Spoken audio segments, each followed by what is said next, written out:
That's what it had. New timing, new head gaskets. Finally, check it out. Oh, I broke the compressor, but I didn't have the belt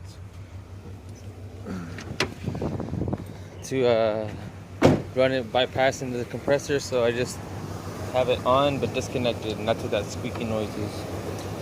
But check it out.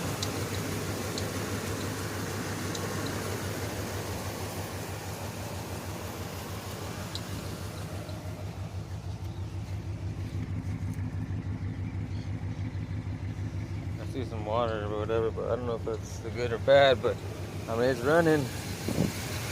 I'm thinking this condensation from it sitting for so long.